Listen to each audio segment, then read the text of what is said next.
Bismillahirrahmanirrahim. Assalamualaikum warahmatullahi wabarakatuh. Nama saya Rahmani Himayatillah dengan nomor induk mahasiswa 21070150001 kelas 2A mata kuliah Qawaidul Lughah. Baiklah, materi pertama yang insya Allah akan saya sampaikan yaitu mengenai jumlah fi'liyah.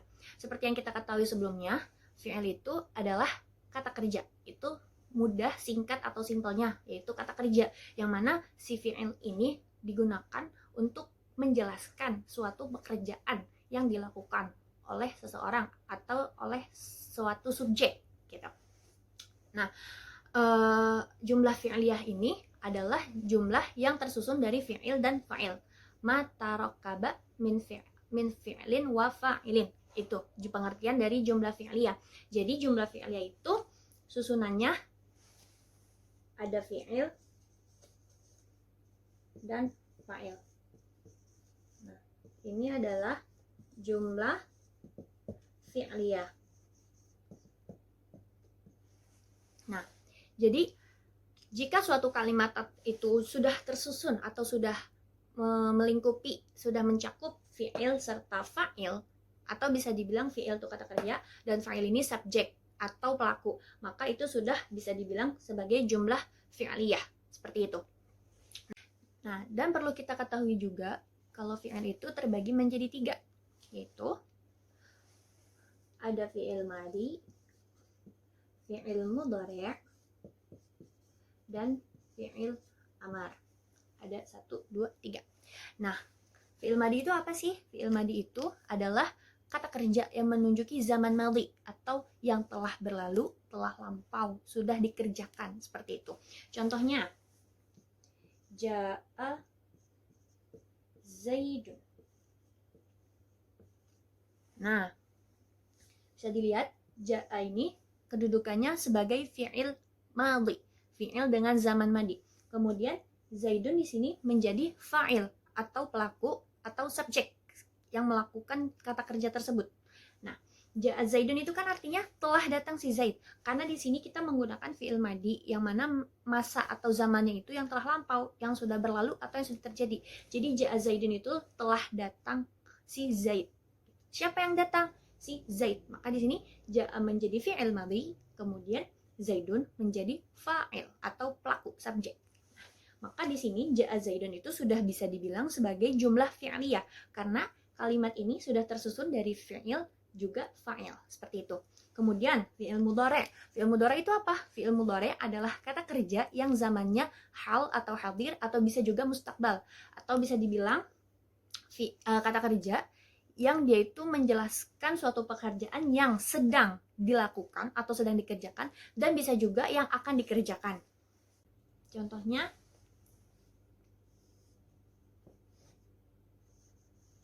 tajlisu Aisyatu. Nah, bisa dilihat di sini tajlisu adalah fi'il mudhari' atau kata kerja yang sedang dilakukan atau dikerjakan. Kemudian di sini ada Aisyatun yang merupakan fa'il atau pelaku atau subjek. Di sini duduk atau sedang duduk Aisyah. Gitu. Siapa yang sedang duduk? Yaitu Aisyah. Maka di sini Aisyah menjadi fa'il atau pelaku yang melakukan pekerjaan. Apa pekerjaannya? Yaitu duduk. Jadi si Aisyah ini sedang duduk. Seperti itu. Jadi kalimat ini udah mencakup fi'il serta fa'il, maka sudah bisa dibilang sebagai jumlah fi'liyah. Nah, kemudian fi'il amar. Fi'il amar itu apa sih? Fi'il amar ini kalau singkatnya atau gampangnya itu kata perintah. Atau dia ini kata kerja yang zamannya itu zaman mustakbal. Karena kan kalau kita memerintahkan orang atau kita nyuruh orang itu kan belum dikerjakan kerjaannya gitu. Misalnya tolong ambilkan buku itu, ambilkan. Nah, berarti kan bukunya belum diambil. Nah, kita baru memerintahkan atau menyuruh orang itu untuk mengambilkan buku tersebut. Nah, maka itu fi'il amr ini disebut sebagai fi'il atau kata kerja yang zamannya mustakbal atau yang akan datang, seperti itu. Contohnya idrib atau pukullah kamu. Nah, kalau si fi'il amr ini dengan satu kalimat seperti ini, idrib, pukullah kamu, itu sudah mencakup fi'il serta fa'il. fiilnya itu pukullah, fa'ilnya ya kita yaitu kamu, orang yang disuruh gitu. Pukullah oleh kamu gitu. Karena di sini idrib ini adalah tasrifan fi'il amr untuk domir anta. Kalau misalnya domir anti idribi gitu kan. Gitu. Idrib ini sudah mencakup daripada si fa'ilnya juga, yang mana fa'ilnya itu mustatir atau tersembunyi. Maka si idrib ini sudah bisa dibilang sebagai contoh jumlah fi'aliyah. Nah, alhamdulillah, kira-kira seperti inilah gambaran global atau ringkasan mengenai jumlah fi'liyah yang telah saya sampaikan tadi. Jumlah fi'liyah terdiri dari fi'il serta fa'il, kata kerja, dan pelaku atau subjek. Kemudian terdiri dari madhi, mudhari, serta amr. Madhi yaitu kata kerja yang lampau atau sudah dikerjakan. Ja'a Zaidun, telah datang si Zaid. Ja'a menjadi fi'il madhi, kemudian si Zaidun menjadi fa'il atau subjek atau pelakunya. Maka sudah bisa menjadi jumlah fi'liyah. Kemudian mudhari yaitu kata kerja yang sedang atau akan dilakukan atau akan dikerjakan. Contohnya tajlisu Aisyatu. Tajlisu menjadi fi'il mudhari, kemudian Aisyatu menjadi fa'il atau pelakunya. Maka sudah terdiri dari fi'il serta fa'il, jadilah jumlah fi'liyah. Kemudian yang terakhir yaitu fi'il amr. Contohnya ada idrib atau pukullah oleh kamu. Yang mana idrib ini sudah terdiri atau yang mana yaitu merupakan fi'il amar, juga sudah ada fa'il mustatirnya yaitu anta, pukullah oleh kamu. Seperti itu kira-kira. Baiklah, selanjutnya yaitu mengenai jumlah ismiyah. Seperti yang kita ketahui sebelumnya, isim itu adalah kata benda. Itu gambaran itu penjelasan simpelnya ya, kata benda. Ya, jadi apapun itu yang merupakan benda ya isim. Mau itu dia manusia, nama orang, nama tempat, atau binatang, hewan. Ya, itu juga bisa dibilang sebagai isim. Jadi gak cuman benda-benda mati seperti pulpen, bangku, nah seperti itu. Nah, berarti jumlah ismiyah itu apa? Nah, jumlah ismiyah itu adalah suatu kalimat yang didahului di depannya itu oleh kata benda atau isim, yang mana dia itu tersusun dari mubtada serta khobar. Nah, jadi bentuk jumlah ismiyah itu sendiri, ismiyah haruslah terdiri dari mubtada beserta khabar. Jadi si jumlah ismiyah ini bisa dibilang jumlah ismiyah jika didahului atau di depannya itu adalah kata benda atau kata isim, yang mana susunannya itu adalah mubtada disertai dengan khabar. Depannya mubtada, belakangnya khabar, maka itu disebut sebagai jumlah ismiyah. Seperti itu. Nah, sebelumnya kita juga harus mengetahui mubtada khobar itu seperti apa. Nah, mubtada ini merupakan kata yang akan atau ingin dijelaskan, yang mana bentuk mubtada ini berupa isim atau kata benda, yang kemudian khobar itu adalah penjelas atau kata yang digunakan untuk menjelaskan si mubtada ini yang ada di depan, yang mana khobar ini bisa berupa kondisi atau keadaan, seperti itu. Contohnya, al-madrasatu wasi'atun.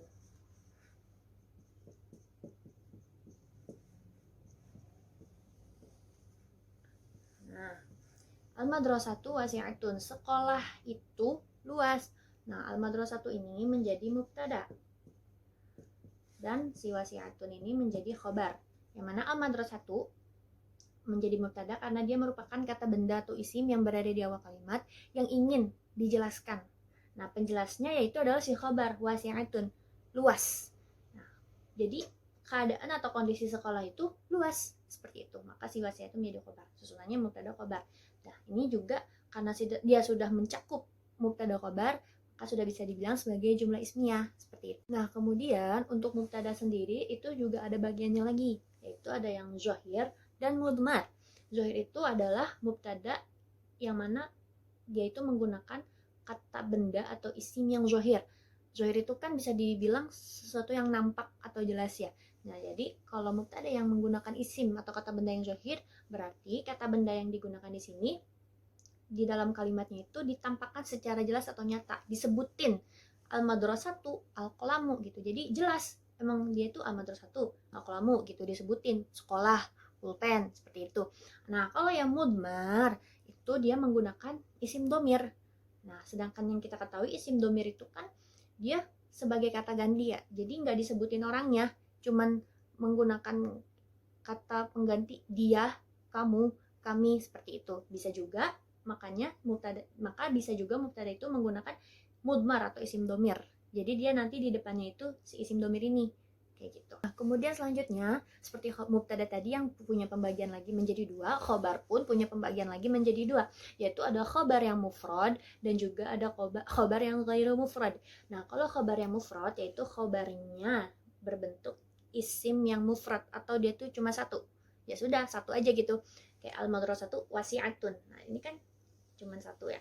Nah, secara mufrad dia itu bentuknya mufrad, wasi'atun. Nah, kalau yang ghairu mufrad itu yang bukan mufrad, bukan yang bentuknya mufrad, berarti dia terdiri dari lebih dari satu, bisa dua atau tiga. Nah, dia itu jumlah, bisa dibilang juga jumlah. Ghairu mufrad itu bisa dibilang juga sebagai jumlah, khobar jumlah. Contohnya Zaidun fid dari. Zaidun ini kan di sini menjadi mubtada. Nah, si fid darinya ini menjadi khobar, yang mana khobarnya itu bentuknya ghairu mufrad, karena dia bukan terdiri dari satu kata, tetapi dari dua kata, yaitu fi dan dari. Fi kata ke satu, ad-dari kata kedua. Berarti kan dia tidak terdiri dari satu, tapi jadi dua kata. Jadilah dia itu ghairu mufrad gitu. Zaidun itu sedang berada di rumah. Zaidun menjadi mubtada, fi dari menjadi khobar yang bentuknya jumlah atau ghairu mufrad, karena terdiri dari dua kalimat, bukan dari satu kalimat. Fi dan dari. Nah, ini adalah ghairu mufrad yang bentuknya jumlah jar majrur. Fi-nya ya huruf jar, majrurnya ad-darinya ini menjadi majrur, seperti itu. Kemudian kita juga harus tahu nih bentuk dari mubtada khobar itu. Kalau misalnya bentuk mubtada khobar itu harus saling berkesesuaian. Kalau misalnya mubtadanya itu berbentuk mufrad, maka khobarnya pun harus mufrad seperti mubtadanya. Jika mubtadanya itu musanna atau tasniyah, maka khobarnya itu pun harus musanna atau tasniyah. Dan jika mubtadanya berbentuk jamak, maka khobarnya pun harus berbentuk jamak. Begitupun mengenai mudzakkar dan muannas. Kalau misalnya mubtadanya mudzakkar, khobarnya mudzakkar. Kalau misalnya mubtadanya muannas, maka khobarnya pun muannas. Nah, di sini saya beri contoh mengenai mufrad, musanna, jamak. Nah, di sini mufrad atau yang bentuknya satu, maknanya satu. Contohnya al-faslu nazifun, kelas itu bersih. Faslu, ini kan mufrad, kelasnya ada satu. Nah, maka bentuk si khobarnya pun haruslah mufrad seperti si al-faslu yang merupakan mubtada ada di depannya ini. Nah, kemudian musanna atau tasniyah. Musanna atau tasniyah itu adalah maknanya dua. Nah, di sini contohnya al-mudarrisani mahirani. Di sini dua guru itu pandai atau pintar. Nah, si al-mudarrisani di sini menjadi mubtada, yang mana bentuknya adalah musanna atau tasniyah, karena gurunya di sini ada dua, mudarrisani. Maka mahirani di sini dia harus berbentuk musanna juga seperti mudarrisaninya ini yang ada di depan. Maka dipakainya mahirani, ngikutin yang depannya al-mudarrisani, maka khobarnya mahirani. Begitupun dengan jamak. Jamak ini terdiri dari 3 atau lebih ya. Nah, maka di sini contohnya al-mudarrisuna mahiruna. Guru-guru itu atau para guru itu pandai atau pintar. Nah, di sini al-mudarrisuna mubtada yang bentuknya jamak, al-mudarrisuna. Ada banyak gurunya, ada 3 atau lebih lagi, ada banyak. Nah, kemudian khobarnya mahiruna, ngikutin si mudarrisunanya. Karena dia jamak, maka si khobarnya ini pun harus berbentuk jamak seperti yang di depannya si mubtadanya. Kemudian pembahasan yang terakhir mengenai jumlah ismiyah, yaitu kita pun harus tahu bahwa mubtada khobar yang merupakan susunan jumlah ismiyah itu pun memiliki bagian lagi. Yang pertama ada idhofah, yang kedua ada wasfi, dan yang terakhir atau yang ketiga ini adalah isyari. Nah, idhofah ini adalah kalimat yang tersusun dari mudhof serta mudhof ilaih, yang mana dia itu merupakan kata majemuk, gabungan dari beberapa isim yang membentuk suatu makna baru. Nah, kita ambil contoh di sini, madrasatul wasi'ati. Nah, madrasatu di sini yang ada di depan itu menjadi mudhof. Kemudian yang ada di belakang si al-wasi'atinya ini merupakan mudhof ilaih. Mudhof yang disandarkan, kemudian al-wasi'ati merupakan mudhof ilaih yang disandarkan kepada si mudhof ini, seperti itu. Nah, di sini ketentuannya mudhof ilaih atau idhofah itu mudhofnya yang ada di depan haruslah berbentuk isim nakirah, atau bisa dibilang isim yang tidak ada alif lamnya, gampangnya seperti itu. Dan si mudhaf ilaihnya ini haruslah berbentuk ma'rifah atau ada alif lamnya.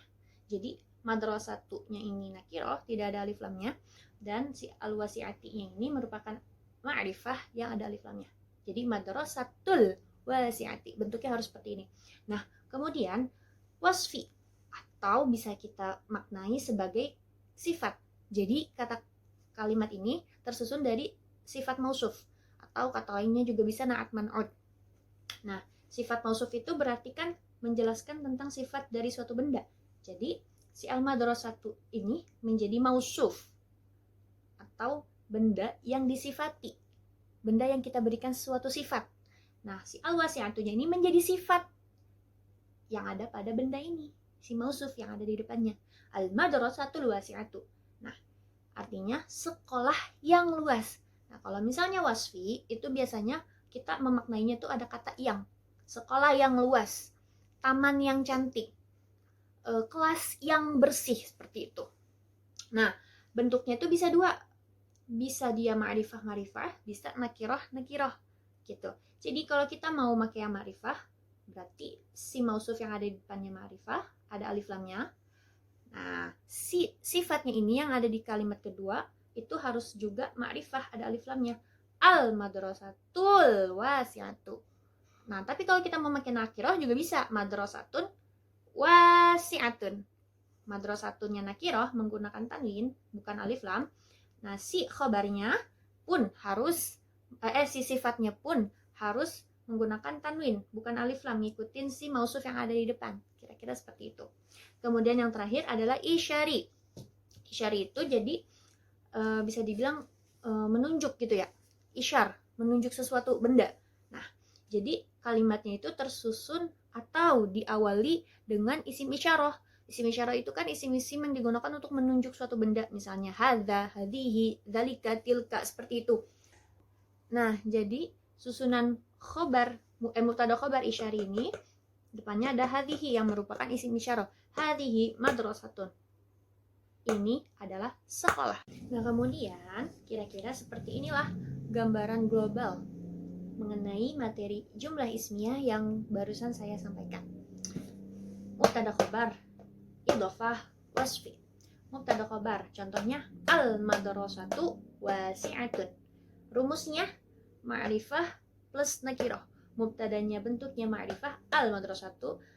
Khobarnya bentuknya nakirah, wasi'atun. Kalau idhofah, kebalikannya, madrasatul wasi'ati. Si mudhafnya yang ada di depan justru berbentuk nakirah. Kemudian mudhaf ilaihnya berbentuk ma'rifah, al-wasi'ati. Jadi rumusnya nakirah plus ma'rifah. Kemudian wasfi yang terdiri dari sifat mausuf, al-madrasatul wasi'atu atau madrasatun wasi'atun. Rumusnya bisa ma'rifah atau nakirah plus nakirah. Kayak gitu. Al-madrasatul wasi'atu, ma'rifah, madrasatun wasi'atun, nakirah.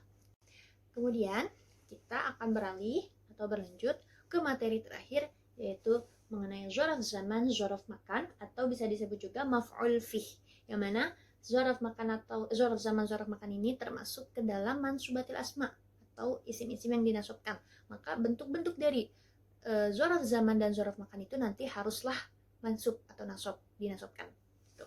Nah, di sini kan ada dua, ada zaraf zaman dan zaraf makan. Nah, yang pertama ini kan di sini ada zaraf zaman. Zaraf zaman ini merupakan kata keterangan waktu, yang mana dia memberikan keterangan di suatu kalimat mengenai penggambaran keterangan waktu gitu. Zahabtu ilal madrasati shabahan. Artinya, saya pergi ke sekolah pagi-pagi atau pada waktu pagi hari. Nah, zahabtu itu kan fi'il fa'il. Zahabtu fi'il fa'il, ilal madrasati jar majrur. Nah, si shabahan ini yang menjadi zaraf zamannya atau kata keterangan waktunya. Shabahan itu kan pagi-pagi. Nah, berarti ya saya ini pergi ke sekolahnya pada waktu pagi hari. Shabahan. Nah, di sini dia tuh mansub, harus dinasabkan karena dia merupakan zaraf zaman. Yang kedua ini ada zaraf makan yang mana merupakan kata keterangan tempat.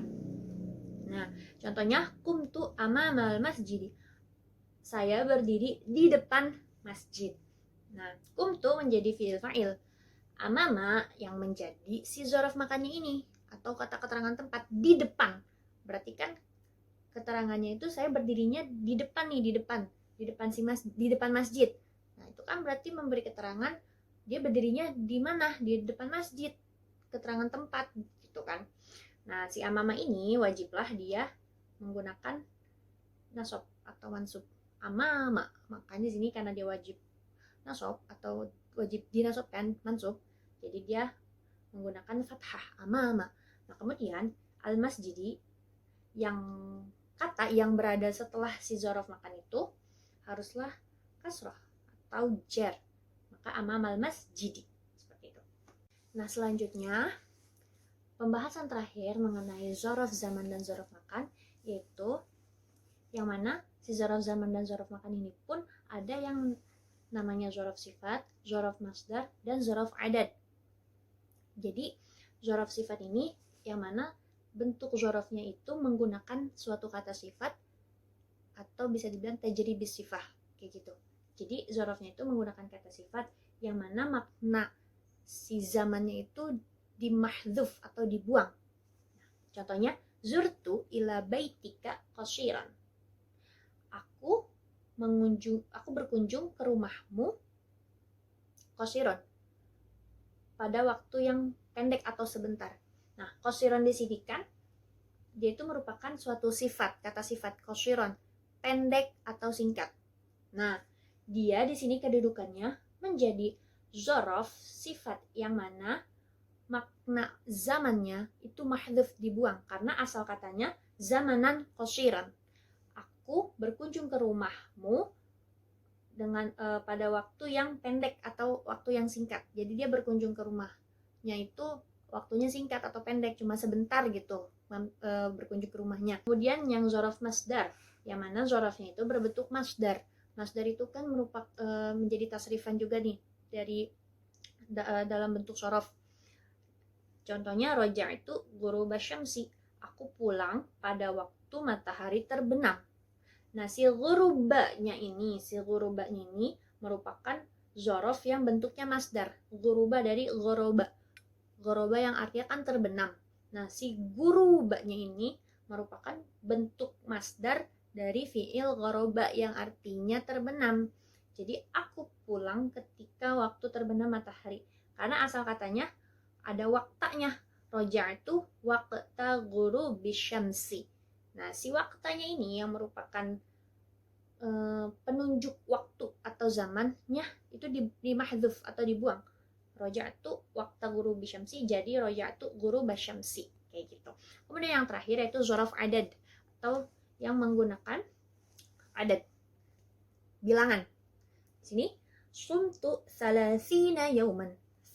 Aku berpuasa selama 30 hari. Salasina yang menjadi zorof adad di sini. Asalnya muddatuhu salasina, sumtu muddatuhu salasina yauman. Aku berpuasa yang mana puasanya itu selama 30 hari.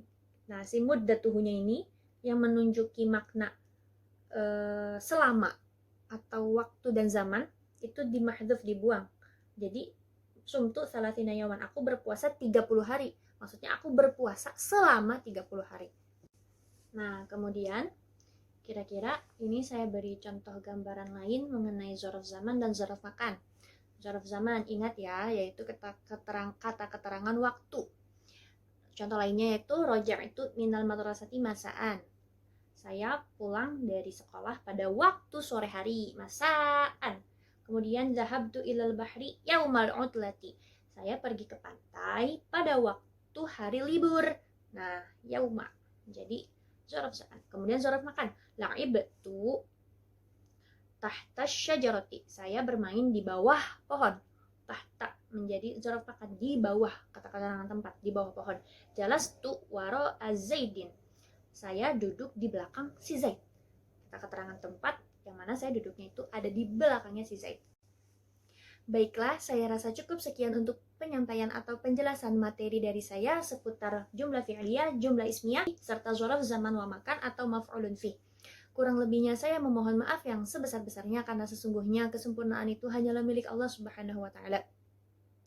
Semoga penyampaian atau penjelasan materi dari saya ini bisa bermanfaat. mudah dipahami, dan mendapatkan keridhaan serta pahala dari Allah Subhanahu wa taala. Wabillahi taufiq wal hidayah. Wassalamualaikum warahmatullahi wabarakatuh.